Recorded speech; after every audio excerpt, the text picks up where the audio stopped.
Assalamualaikum warahmatullahi wabarakatuh. Perkenalkan, kami dari kelompok 2, yaitu saya Rizky Juniati, NIM 202112028. Kemudian ada teman saya, Galuh Viraka Saputra, NIM 202112039. Ini akan mempresentasikan tentang Otoritas Jasa Keuangan.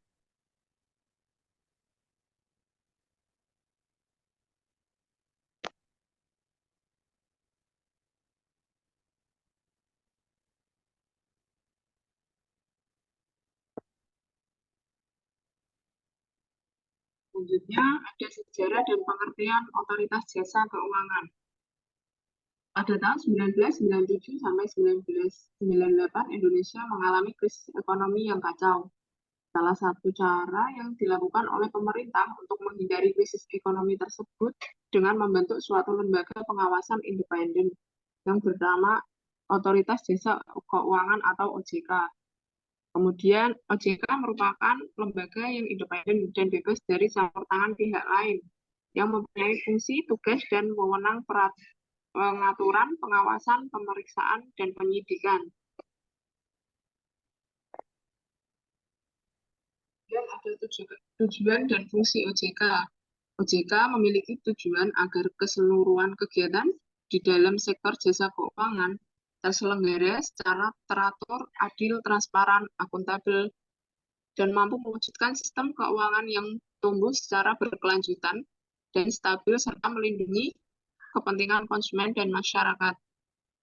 Kemudian ada OJK berfungsi menyelenggarakan sistem pengaturan dan pengawasan yang terintegrasi terhadap keseluruhan kegiatan di dalam sektor jasa keuangan. Dan ada tugas dan wewenang OJK. Tugas OJK yaitu melaksanakan pengaturan dan pengawasan terhadap kegiatan jasa keuangan sektor perbankan, kegiatan jasa keuangan di sektor pasar modal, kegiatan jasa keuangan di sektor perusahaan, dana pensiun, lembaga pembiayaan, dan lembaga jasa keuangan lainnya. Kemudian ada tugas dan wewenang OJK yang wewenangnya yaitu pertama bertugas dalam pengaturan dan pengawasan jasa keuangan di sektor perbankan terdiri atas mengenai kelembagaan bank, mengenai kesehatan bank, mengenai aspek kehati-hatian bank. Yang kedua, bertugas dalam pengaturan lembaga bank dan non-bank, meliputi menetapkan peraturan pelaksanaan Undang-Undang Republik Indonesia Nomor 21 Tahun 2011 tentang OJK. Yang kedua, menetapkan peraturan perundangan di sektor jasa keuangan. Tiga, ada menetapkan peraturan dan keputusan OJK. Yang keempat, menetapkan peraturan mengenai pengawasan di sektor keuangan. Yang ketiga, OJK bertugas dalam pengawasan lembaga bank dan non-bank meliputi menetapkan kebijakan operasional pengawasan terhadap kegiatan jasa keuangan.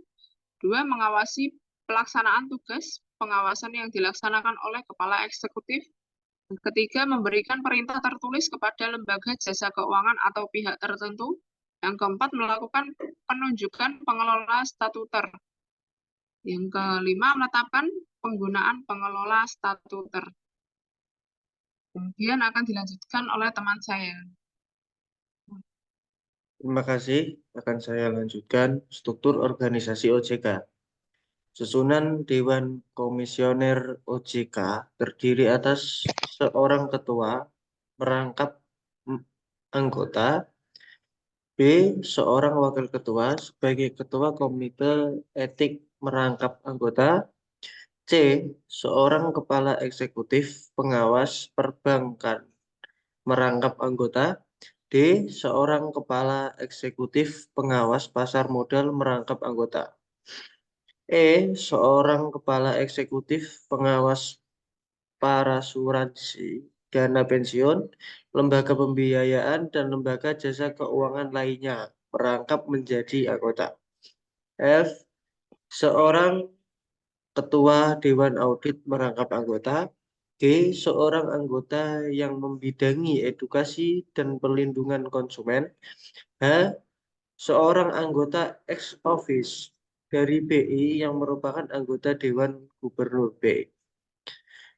I. Seorang anggota ex office dari Kementerian Keuangan yang merupakan pejabat setingkat eselon 1 Kementerian Keuangan. Nilai strategi dari OJK. Dalam mewujudkan tujuan dan fungsinya, OJK memiliki beberapa nilai strategi yang dianut seperti A. Integritas, profesionalisme, sinergi, inklusif, dan visioner. Visi dan misi OJK. Visi, menjadi lembaga pengawas industri jasa keuangan yang terpercaya, melindungi kepentingan konsumen dan masyarakat, dan mampu mewujudkan industri jasa keuangan menjadi pilar perekonomian yang berdaya saing global serta dapat memajukan kesejahteraan umum. Misi 1. Mewujudkan terselenggaranya seluruh kegiatan di dalam sektor jasa keuangan secara teratur, adil, transparan, dan akuntabel. 2. Mewujudkan sistem keuangan yang tumbuh secara keberlanjutan dan stabil. 3. Melindungi kepentingan konsumen dan masyarakat. Satu tujuan bentuknya OJK adalah untuk melakukan perlindungan konsumen dan masyarakat. OJK memiliki beberapa wewenang dan tugas, salah satunya yaitu OJK berwenang melakukan tindakan pencegahan kerugian konsumen dan masyarakat. OJK juga melakukan pelayanan pada pengaduan konsumen yang dirugikan. OJK berwenang melakukan pembelaan hukum terhadap konsumen dan masyarakat. Kondisi koordinasi dan kerjasama antar lembaga OJK. Kerjasama OJK dengan BI dalam melaksanakan tugasnya. OJK berkoordinasi dengan BI dalam membuat peraturan pengawasan dalam bidang perbankan, antara lain kewajiban pemenuhan modal minimum bank, sistem informasi perbankan yang terpadu, kebijakan penerimaan dana dari luar negeri, penerimaan dana valuta asing, dan pinjaman komersial luar negeri, produk perbankan, transaktif derivatif, kegiatan usaha lainnya. Selanjutnya, penentuan institusi yang masuk kategori systemically important bad. Data lain yang dikecualikan dari ketentuan tentang kerahasiaan informasi. Kerjasama OJK dengan LPS. OJK bekerjasama dengan LPS dalam memberikan informasi tentang bank bermasalah yang sedang dalam upaya penyihatan oleh OJK. Kerjasama OJK dengan pihak internasional, berikut bidang-bidang yang dapat dilakukan kerjasama antara OJK dengan pihak internasional. Antara lain, A. Pengembangan kapasitas kelembagaan. B. Pertukaran informasi. C.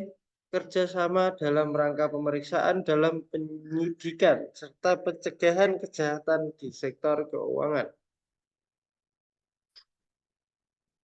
Terima kasih. Mungkin itu dari kami kelompok 2. Assalamualaikum warahmatullahi wabarakatuh.